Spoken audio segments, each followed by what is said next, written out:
Hey lads, so today I'm going to be going over the 7 biggest bulking mistakes that I see lads making all the time. So the first mistake I see people making all the time is thinking the more food they eat, the more muscle they're going to build. And it almost comes from the myth of you have to eat big to get big. So you'll see lads scoffing down like 4,500 calories, eating so much food, thinking that they're just going to get bigger. As a natural athlete, you're only realistically going to be able to gain a couple of pounds of muscle per year. So if you're gaining anything more than half a pound to a pound a week, anything more than that is more than likely just going to be body fat. And even at that, you're not going to gain 2 pounds of muscle per month. Don't fall for the thought that the more food you eat, the more muscle you're going to build, because that's not true. Eat in a moderate surplus between 200 to 400 calories, aim to gain around half a pound to a pound of body weight per week, and only increase your calories when your weight and your performance in the gym both start to stall. And that brings me on to the next one, the complete opposite side, not eating enough. You'll see lads, and you probably know a few yourself, that say, oh man, I just can't gain any weight and I'm eating so much. Lads, let me be real. If you are not gaining weight, you are not in a calorie surplus. So what I want you to do is track your calories for a week, track everything you eat. And whatever amount of calories you eat on a daily basis, that's your maintenance if you're not gaining weight. So add an extra 200 to 400 calories on top of that. So don't tell me, oh man, I can't gain weight, because you're probably not eating in a calorie surplus. So track what you're eating for a week and then add 200 to 400 to that number. And again, aim to gain around half a pound to a pound each week. And the third one is not bulking for long enough. So across the board, I say a minimum you want to be spending in a calorie surplus is 16 to 24 weeks, which is 4 to 6 months minimum. Oftentimes, you'll see lads still go into a gaining phase. They'll be like, I'm too small, I need to get on a bulk. And then they'll bulk for maybe 2 or 3 months. They'll start to gain a small bit of body fat, and then they'll shit the cacks, and they'll start going into a transition into a cutting period again.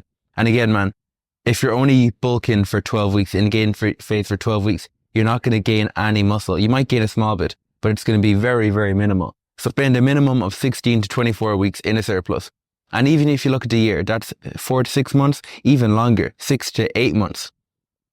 And then if you spend 8 months in a surplus and then you spend 4 months cutting, then at least over the years, it's going to accumulate. Like, you don't want to be spending more time in a calorie deficit than being in a surplus. Like, say, we want to be spending as much time as we possibly can growing, building muscle. So spend time in that surplus. There's going to be plenty of time to cut when the summer comes around. But if you're in your first few years of lifting and you're already pretty lean, get into a surplus now. And the fourth one is not training hard enough. So you could be eating all the food in the world. You could be in a calorie surplus, nailing your sleep, nailing everything. But if you're not training hard, it does not matter. And what I mean by that is you have to be training close to muscular failure. So if you're going in, you're doing squats, you're doing bench press, whatever lift you're doing, and you're leaving more than 2 or 3 reps in the tank, you're wasting your time.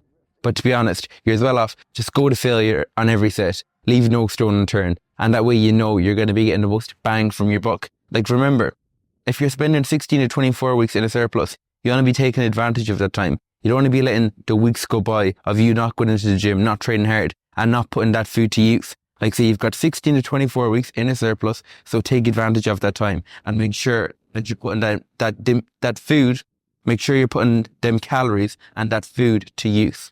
The fifth one, it kind of ties into the last one, but that is you have to be progressively overloading each session you go in. Like, if you're going into the gym, you're doing the same weight for the same reps and the same sets week on week, you are not going to be building any muscle. Every time you go into the gym, you're going to be progressing in some way, shape or form. Be that adding an extra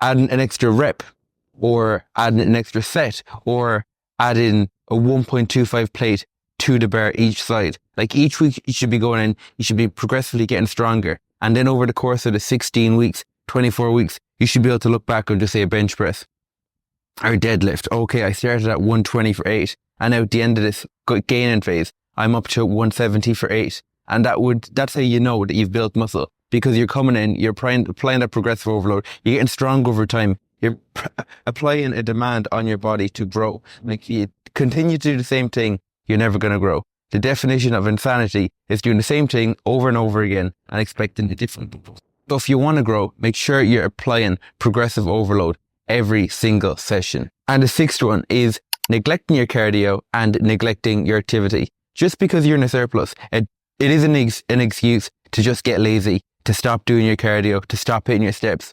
Like, we don't want to get unhealthy in this phase. We still want to keep cardio in 3 20-minute sessions at 130 beats per minute. So by keeping your activity levels high, that's going to aid in increasing your appetite, which is going to allow you to eat more food easier without getting full as quick. Final point is neglecting your sleep and recovery. Again, if you're up till all hours of the night, doom scrolling TikTok on social media till 1 or 2 in the morning, and you're getting up at 7 and you're only getting 5 or 6 hours sleep, you're not going to be recovering properly.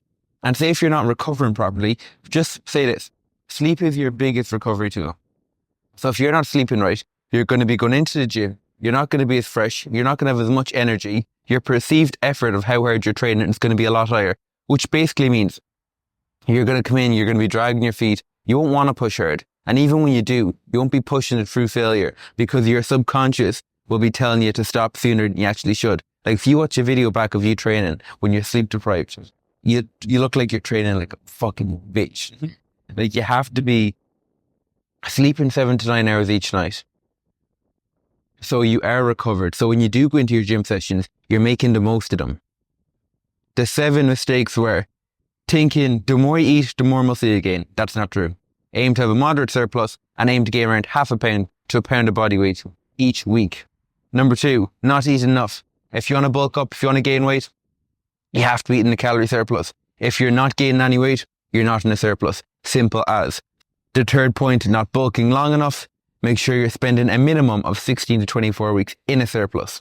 The fifth one, make sure you're applying progressive overload every single session in the gym, getting stronger from week to week. For 6, don't skip your cardio. Keep your activity at between 8 to 10,000 steps a day and add some additional cardio in 3 20-minute sessions a week will be good. And last one, neglecting your sleep and recovery. So lads, if you avoid all these mistakes, I guarantee you will have a successful gain-in phase. You won't be getting too fat and you won't be spending 16 to 24 weeks spinning your wheels, not making any progress.